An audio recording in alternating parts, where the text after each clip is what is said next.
All right, everybody. So we've got a quick 15, maybe 20 minutes to kind of talk about the integumentary system, which is just another name for the skin. And I was thinking about going in here rapid shooter real quick, but I know there's a lot of things, a lot of little things about the skin that we need to make clear. So I'm just going to kind of just lecture just for a minute, just kind of just roll it out. You're probably not going to see any slides during this video. Unfortunately, you're going to wind up seeing a lot of me. In the next video on the skin, you'll see more slides because in the next video, I kind of want to talk about injury to the skin and some homeostatic mechanisms with the skin. And then we'll go ahead and roll into the skeletal system. Now, one of the first things I need to say about the skin is that if you took the skin of a human being and put it on a scale, the skin of a human being will weigh somewhere around 16% of your total body weight. So with your skin being 16% of your total body weight, that makes your skin the heaviest organ in your body. That's just a little bit of gross trivia for you. So, next time you watch the movie Saw or something like that, just keep that in mind.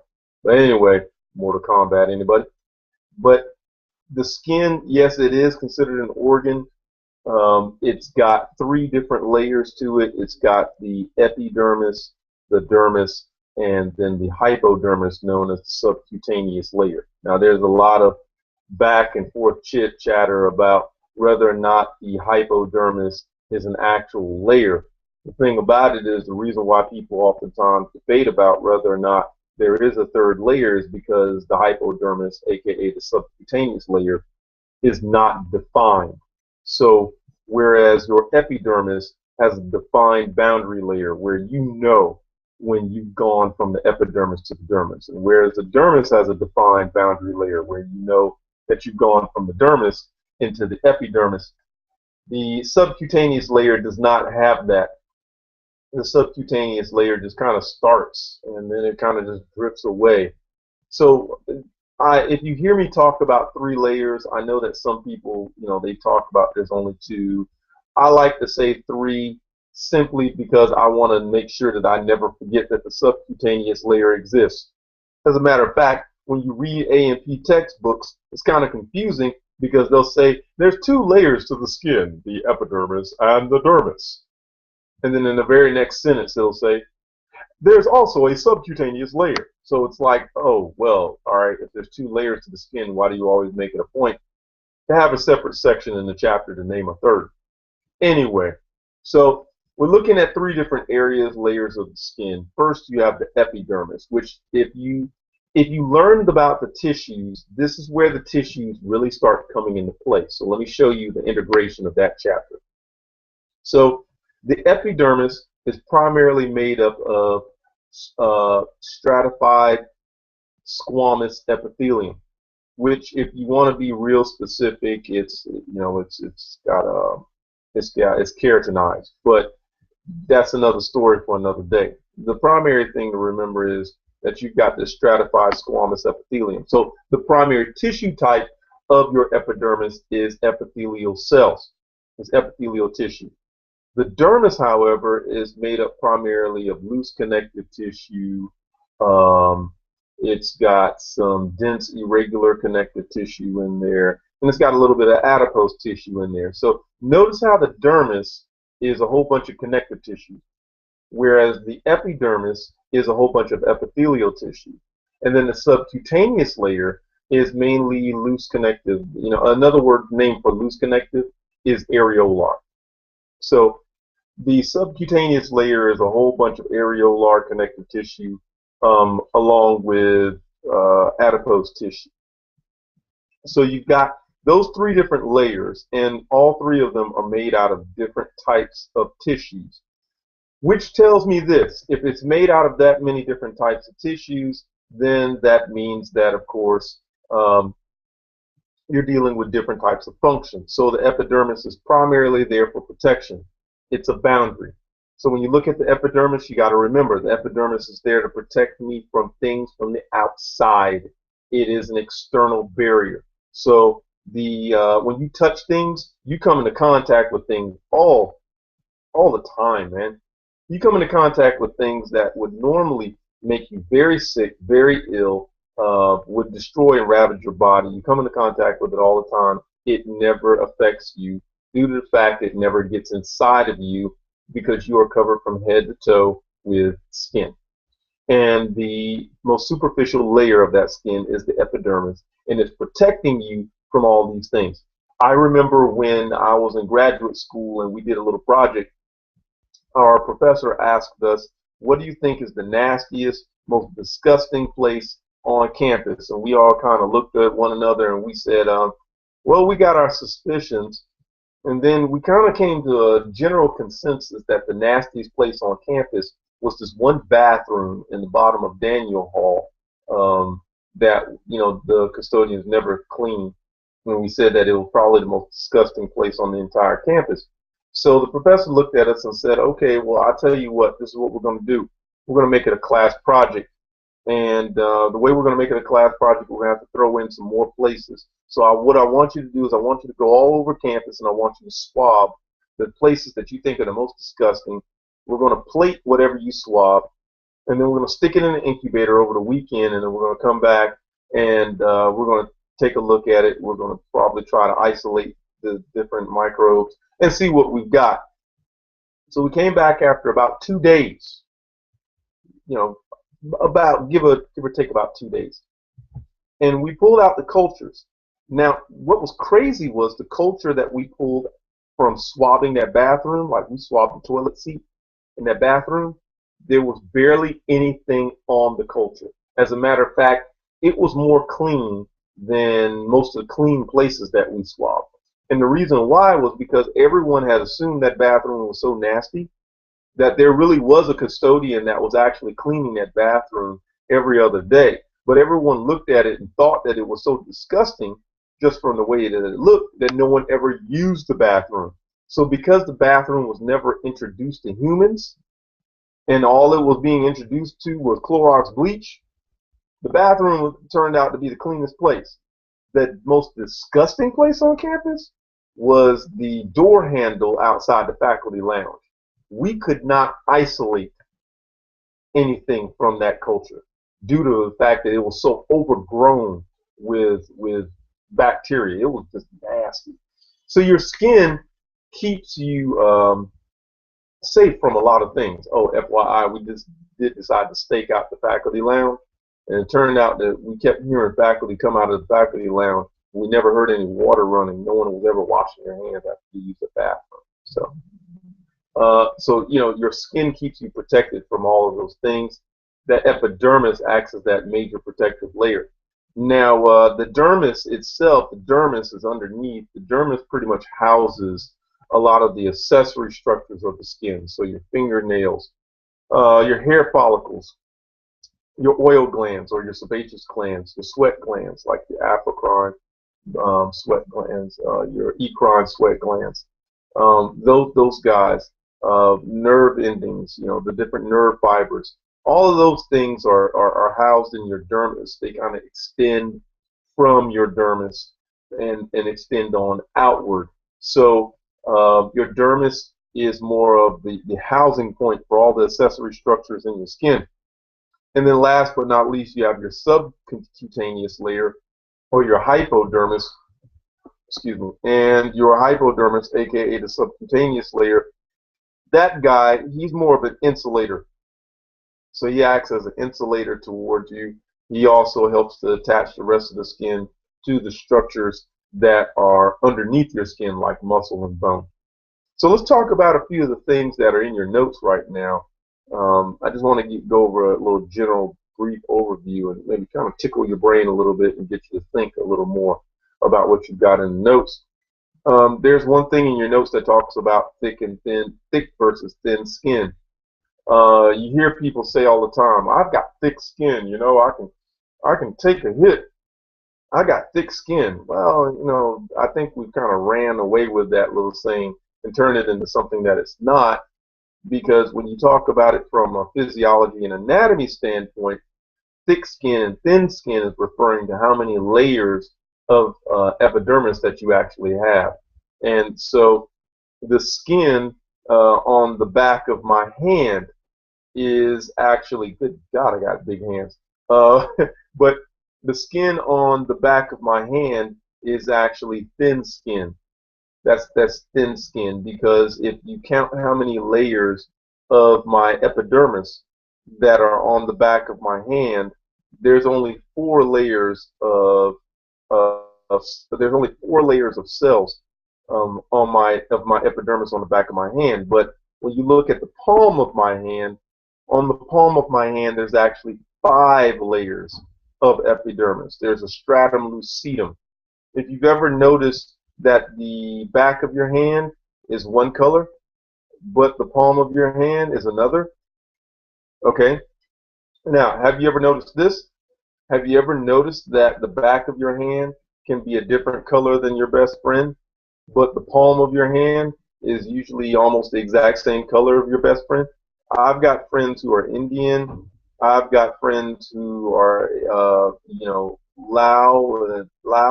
from Laos. I've got Chinese American friends. I've got friends from a lot of different nationalities, and the palms of our hands look exactly the same. Now the back of our hands are different because of the skin pigment, and I'm going to talk about that in just a moment. But the palm of our hands are almost the exact same color, and the reason why is because on the palms of your hands and the soles of your feet, you have a fifth layer of epidermis. And this fifth layer of epidermis, called the stratum lucidum, allots for that thick skin to be a lot tougher, and it also allots for it to be more waterproof, and it acts as a strong deterrent against pathogens. That's why you can take the palm of your hand and you can fall on some concrete and you can scrape the bottom of your hand and it hurts like crazy, but the damage that's done is not anywhere near as bad as you allowing your forearm or your elbow to scrape against some concrete. You allow your forearm and your elbow to scrape against the concrete, man, you're going to take that skin right off. Whereas if you hit that concrete with the palm of your hand and the soles of your feet, it's a lot more tough because you've got more layers of skin there. So believe it or not, that thick skin, thin skin, we make that up. I don't know how true it is, but I can tell you the true thing, and that is that thick skin is referring to the palms of your hands and the soles of your feet, and thin skin is referring to everywhere else on your body. Now, some places on your body that have very, very thin skin that are very unique are places like your eyelids. Actually, your eyelids, they are very, very thin. They're a little more thin than the average areas of your body that has thin skin. So you want to keep that in mind. Now, since we're talking about skin, we're talking about thick skin and thin skin, we talk about skin color. Believe it or not, here's another little random A&P fact. And that is, and I'm sorry for my laptop moving around, but here's a little quick fact. Did you know that everyone has the same number of melanocytes? Now, if you don't know what melanocytes are specialized cells that live in your skin, in between your dermis and your epidermis, that release a pigment known as melanin. And this melanin is a brown and brown-black pigment. So the more melanin you produce, the darker your skin will become. Really, if you think about it this way, this is what's happening. Melanocytes produce melanin, and they package this pigment into these small vesicles, and these small vesicles then deliver the pigment into the surrounding cells, the keratinocytes, in your epidermis. Once they deliver these pigments into the surrounding keratinocytes in your epidermis, the pigment fuses with the cytoplasm of each one of those cells, therefore causing the cells to give off a brownish hue, which therefore gives off this brown pigment. Now, of course, here's the problem. All right, and here's a little fun A&P fact. all of us have the same number of melanocytes. So the fact that I am brown skinned and the fact that you are Caucasian, or the fact that you are Asian American, or the fact that you're Japanese, or the fact that you're Ukrainian, the fact that you're Croatian or Turkish, regardless of what nationality or ethnicity that you are a part of, regardless of your ethnicity, we got the same number of melanocytes. We just produce a different number, or we just produce a different concentration of melanin. So, when you're in development phase, what winds up happening is your body, your pituitary gland, releases a hormone known as MSH, which is melanocyte stimulating hormone. And this hormone stimulates the melanocytes to release a set amount of melanin. And then, of course, that melanin is infused into the cytoplasm of the surrounding keratinocytes, and then you give off this particular pigment in your skin. That's why Caucasians go to the beach and they can get a tan, and their skin winds up being a little darker than normal, because you're forcing the melanocytes to produce melanin for their other purpose. Melanin is usually produced to produce a skin color, but melanin is also produced naturally by your melanocytes due to encountering UV rays. UV rays can become harmful to your body, so a natural defense mechanism is the skin pigment known as melanin. Another pigment that causes skin color is keratin, and keratin gives off more of a yellowish orangish hue to it. That's why you can eat carrots and get keratin. That's why you can eat different root foods and you can get keratin. It's a natural pigment that's found in vegetables and fruits, and it's also a natural pigment that we have as well. So keratin gives off a yellowish hue, and that's why you meet certain people from Asia who have more of a yellowish hue to their skin, and they also show more concentrations of keratin in their bodies and in their skin. Your skin color can also be determined based on genetics and blood flow. Now, blood flow, of course, the more blood flow you got going to your skin, the darker your skin is going to be. It's going to have this reddish hue to it. But the less blood flow you got going to your skin, the more pale you will appear. Now, you need to remember something very key about this. The blood is not going to your epidermis. The blood is going to your dermis. So the question now is, okay, if the blood is going to my dermis and not my epidermis, then why am I seeing the blushing effect? Why am I seeing the red skin? The reason why is because you have capillary beds and blood vessels running directly underneath your epidermis, and nutrients diffuse from those blood vessels into the epidermis to give the cells at the bottom of the epidermis some nutrients. But the blood does not go into the epidermis. It stays right below the epidermis in the dermis, just where the epidermis and the dermis connect. So blood flow increases to that area, it gives off that hue, and therefore it can make your skin more red and more dark. There was something else that I mentioned. I was talking about blood flow. Genetics. Yes, genetics can play a big part in skin tone. So that's why when you meet a redhead, someone who has red hair, they have that skin that's a lot more pale than others, and they have certain eye colors that's more prevalent in people who are redheads than in others. You have my mom and my dad. If you looked at my mom and you looked at my dad, the two of them happen to, create me. And you look at my skin tone, you'll find that my skin tone is actually in between my mom and my dad. My mom is very, very light. Her father's side of the family is from Barbados. Her mom's side of the family has a lot of Cherokee Indian. As a matter of fact, when you go to my great grandmother is 1/4 Cherokee Indian. And when I grew up looking at her pictures, her family pictures, you saw all of the different Cherokee Indians in their family photos.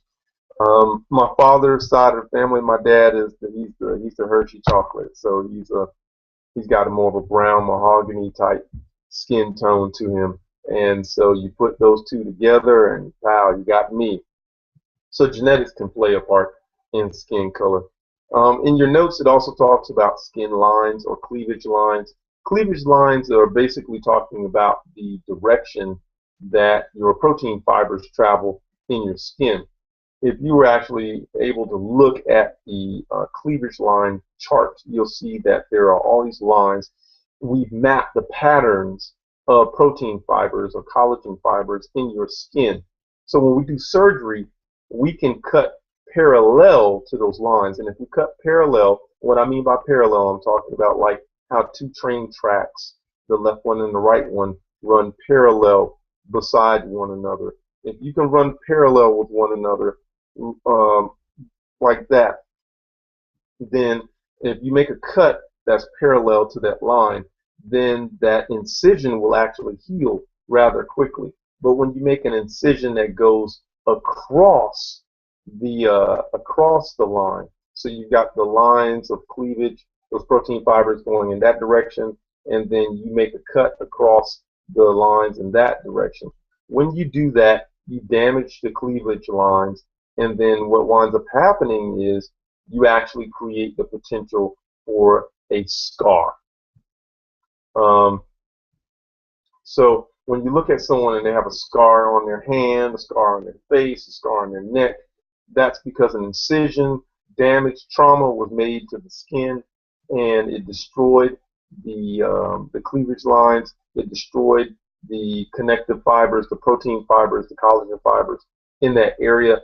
And so when the body tried to, seal everything up and grow that skin back, it didn't have a pattern to follow. And so those fibers just grew in every different direction, therefore creating a tight, wadded mess of connective tissue that for some people can be very difficult. It can render them almost immobile, depending on it. We call it scar tissue.